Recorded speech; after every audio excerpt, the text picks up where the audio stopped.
We're now on Kilayim, Perek Aleph, Mishnah Chet.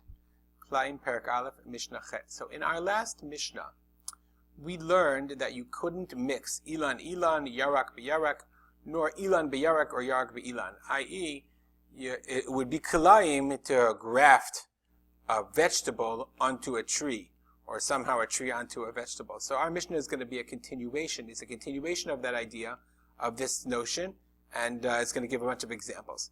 Says the Mishnah, En not'in yirakot betoch sadan shel shikma. If you have a shikma, it's not it's shikma nowadays, modern day, the translation of shikma is a sycamore tree, but it can't be a sycamore tree because sycamore is not a fruit tree. So therefore, if you look at the Bartanura, he says it's an ilan te'ina shagadal b'ya'arim. It's a te'ina it's a fig tree. It's a forest fig tree, a wild fig tree. Because it has to be a fruit tree.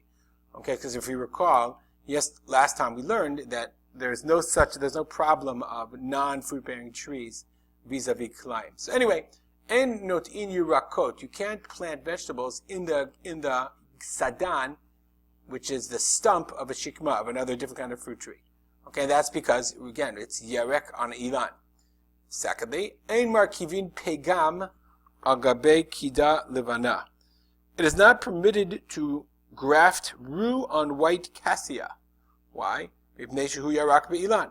Okay, so again, it's the same thing. Yarak be'ilan, it's vegetable on a tree, which we said you're not allowed to do. Next case. Ein not'in yichur shel teina. Yichur is like a baby tree, like a budding tree, small tree, shel teina, of a fig, letoch hachatzuv, into chatzuv. So what's chatzuv? Let me see if the Bartanura talks about it. Chatzuv, yes, he says min yerek. It's a kind of vegetation. Shesharashav yordim ba'omek. Its roots went down deep into the ground. B'yoshar, in a straight way. So it's a very unique plant that the roots go straight down. Ve'inam notin lekan ulekan, and they don't lean one way or the other. Ubot techem Yoshua ta'aretz. So Yoshua, when they gave out the different plots of land, he planted on the boundaries, on the borders of each plot, he planted this chatzuv. Okay, so for whatever reason, they would want to plant. So it says, Ein noti'in yichor shel te'ina letoch chatzuv. You can't plant this yichor, this budling, this spud of a tree, of this fig tree, into the chatzuv, into the roots, shehei mikero. So this yehei mikero is a little bit difficult to understand, because yehei mikero could be from kar, it would be cool it off. Others say, because when you plant a fig tree, it's going to give shade and cool off. Perush acher shitya lav litzel, it could be for shade. The only problem is mipnei mikero. The problem is mikero, which is being meker one another. The Kahati says it's difficult to imagine that you would want your te'ina to protect your yichur. Yichur is grass that it was a root. It was deep into the ground, but te'ina was a very valuable tree. So therefore, he says a different interpretation.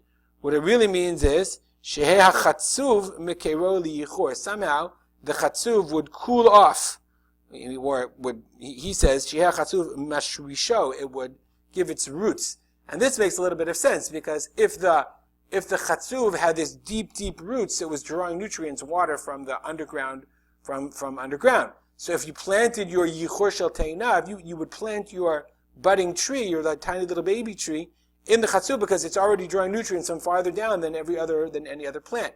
So says the Mishnah, you're not allowed to do that, because that's a problem of Kilayim. We'll continue. Ein tochvin zmara shel gefen letoch avatiach. You can't take a vine and plant it inside the avatiach. Avatiach, remember we said, is a melon of some kind. Okay, it's not our watermelon that we have today, but it makes sense. You say you want to grow, so you take your vine for grapes, and it's great because the avatiach, the vegetable, the melon has nutrients and it also has liquid. Okay, so exactly why we do it. So that the melon, you would stick the zmora shel gefen, the branch of the vine, into the melon, so that the vine could draw the water. It would be a great way to grow, but you can't do that. Why? Mipnei shehu ilan b'yarak. Because when you take the the vine and stick it into the melon, that's ilan biyarak. That's a tree in vegetation. Finally, last case.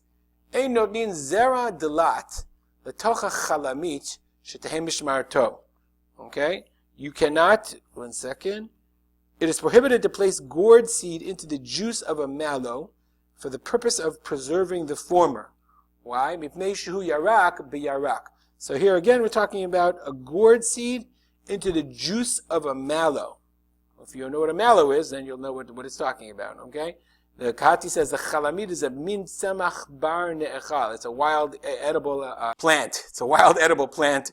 If you want to know what a mallow is, feel free to look it up on the internet. You know, my mother says I should do that. Hold on. And here it goes. Mallow, a herbaceous plant with hairy stems, pink or purple flowers, and disc-shaped fruits. Several are grown as ornamental, and some are edible. There you go. There's the mallow. So now we know why you can't put something into the juice of a mallow, put a gourd seed, because the mallow itself is edible. And now we know that's ilan bi'ilan. Isn't the internet great? Okay. The reason my mom told me I should tell you what the mallow is because I'm visiting her in Maryland. She wanted me to tell you that. I want to dedicate the learning to memory of my father, Harav Simcha by Yitzchak Kalman. If you have any comments or questions, feel free to contact me, rspolter@gmail.com. Have a great day.